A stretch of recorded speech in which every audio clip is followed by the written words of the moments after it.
Breaking news out of New York, a major win for the Second Amendment in the Injunction versus Hochul case. We're going to talk about this big win in the Northern District of New York and how it struck down considerable numbers of New York's crazy gun control laws. We're going to get to it in just 1 second. Hey folks, I'm Mark Smith, host of the Four Boxes Diner, proud American gun owner, constitutional attorney, member of the United States Supreme Court Bar, and New York Times best-selling author. If you haven't subscribed to the Four Boxes Diner Second Amendment channel, please do so and show your love to keep and bear arms. All right, we have breaking news here. We just got a decision literally within the last, not even the last hour or so, in the Injunction versus Hochul case. This is the challenge in the Northern District of New York to New York State's crazy gun control laws. This turns out to be a major win. Many aspects of the new gun control laws passed by the liberal Democrats and Kathy Hochul just recently in the aftermath of NYSERPA versus Bruin, the Supreme Court decision. Many of these laws have now been struck down. Let me be very clear about what this means. Judge Suddaby had previously issued an order on what's known as a temporary restraining order. A temporary restraining order is somewhere between the start of a lawsuit and the moment in time where the judge issues his ruling on what's known as a preliminary injunction. That is what the first decision that Judge Suddaby issued an order on is temporary restraining order. This new decision on a preliminary injunction supplants and replaces his decision on the motion for a temporary restraining order, which he largely granted in favor of the gun rights plaintiffs. But this motion for a preliminary injunction, he had a hearing and he is granted a preliminary injunction striking down many aspects of New York's gun control laws, not all of it. We'll talk about that in just 1 second, but he did so. Now, what a preliminary injunction is, a preliminary injunction goes from the day the decision is issued, which is today, until the case is over. And then at the end of the case, the judge makes a decision whether or not there would be a permanent injunction, in this case, the state of New York for enforcing these gun control laws, basically until the end of time. So we just dealt with the TRO. Now we just got an order here on a motion for a preliminary injunction, which is going to be the binding law of the case, unless the Court of Appeals does something about it. We'll see. I'm not sure that's going to happen, but unless the Court of Appeals intervenes at some point, the decision I'm describing now is going to be essentially the law of the case. It's going to be around until the case is ultimately decided, maybe in a year or two from now. But this decision enjoins, which means stops from being enforced, many major aspects of the anti-gun legislation passed just recently by New York State. So I'm going to cut to the chase here. I'm going to go through what he decided. We'll talk just generally about why they got there, but we'll do a much bigger, more detailed, geeky video at some point later, because I know a lot of you people are interested in like the election and other things like that, and you're very busy right now, and I want to hit the highlights now, and then we'll break it down in a subsequent video. So cutting to the chase. Judge Suddaby did the following. He declared as unconstitutional under the Second Amendment the following laws involving the so-called Concealed Carry Improvement Act of 2022.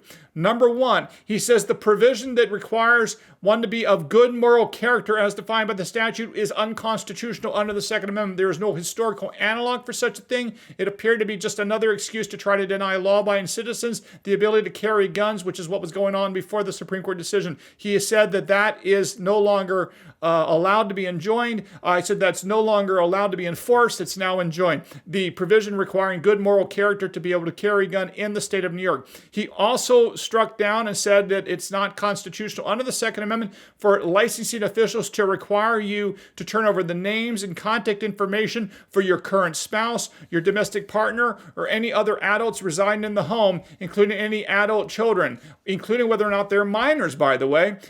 You no longer have to turn that over. That is no historical analog. It's not constitutional under the Second Amendment, according to Judge Suddaby in his ruling today, which I'll put a link to down below.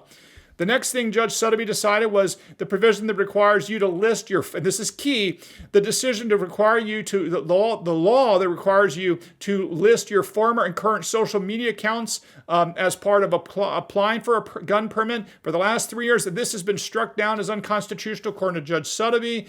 He says that is no good under the Second Amendment. It violates the Second Amendment. He also said that requiring any other information required to review the licensing application is also struck down on the grounds that unless it's some ministerial thing, there's no reason for the state to need more additional information than what they're already asking for. I should note that he says that an in-person meeting may be fine, so he did not strike down, as best I can tell from this very long decision, it's 180 page, the requirement that you have to meet with someone face-to-face. That appears to be still the law of New York, based on Judge Suddaby not striking that down or not declaring that unconstitutional.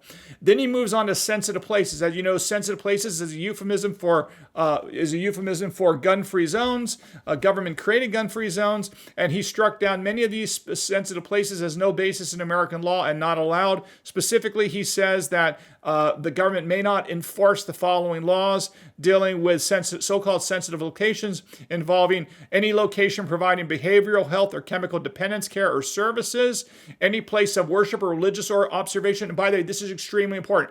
Star what I just said. He has declared that any place of worship or religious observation that is not a sensitive place under American law, you cannot ban guns there, meaning the state cannot ban guns there. And in the context of saying that, he specifically cited to Judge John Sinatra's decision in the Western District of New York in Buffalo, which illustrates a critical point I want you to continue to understand, which is every one of these cases that's favorable to the Second Amendment, we use as a brick, right? The movement uses as a brick. And every single case is another brick and another brick and another brick. And eventually you build a strong wall around the Second Amendment. Here's exactly my point.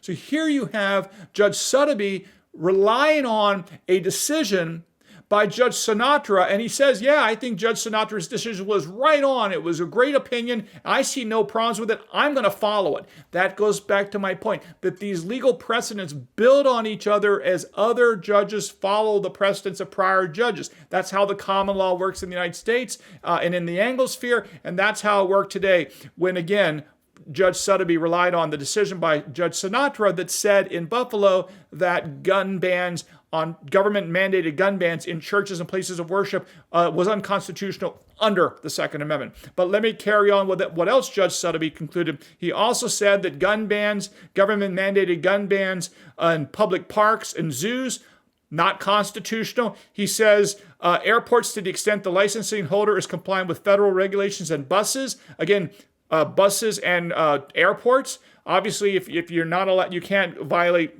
federal regulations and going through the metal detectors.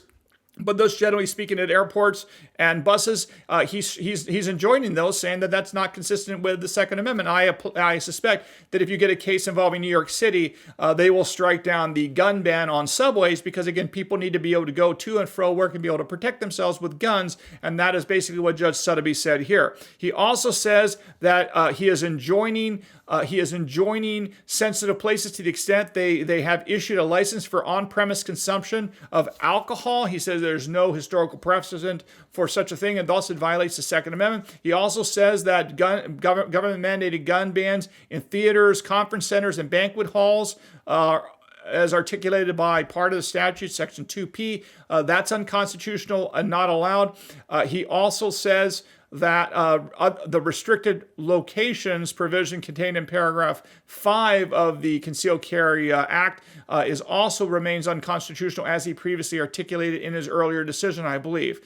He did say, though, what's very interesting, though, is he said that the state defendants have requested for a limitation in the scope of this preliminary injunction and a stay of it pending appeal. He denied that. This is extremely interesting because there's a second New York federal court judge, district court judge. Judge Sinatra did it just last week. Now Judge Suddaby just did it. When the state asked to stay, which means don't go into effect, don't let it go into effect yet, these basically strike down, saying that the gun laws, the gun bans are no longer constitutional, cannot be enforced. This is the second judge that says, I'm not going to stay my decision. You can take it up with the Court of Appeals, but I'm letting this go into effect now. This is the second time this has happened. I think that's very good news, because when the state says, please, please, please, let us continue to be able to violate the Second Amendment rights of New Yorkers, Judge Sinatra in Buffalo says no can do, and now Judge Suddaby today in the Northern District of New York says no can do. Sorry, state of New York, you cannot continue to violate people's Second Amendment rights. That is not going to happen. Take it up to the Court of Appeals if you want and take an appeal from my decision, but I'm not going to stay the decision. I want it to go into effect immediately. And I think that's, again, a very big deal. Is there anything else critically important? There's a lot of other analysis in this case that we can break down at some point. But again, this is the highlights. I wanted to get this information to you ASAP, which I've just done. And hope you learned something here at the Four Boxes Diner. If you haven't subscribed, please do so. We really would appreciate your support. And we'll see you again soon here at the Four Boxes Diner. Orders up. Table 2A.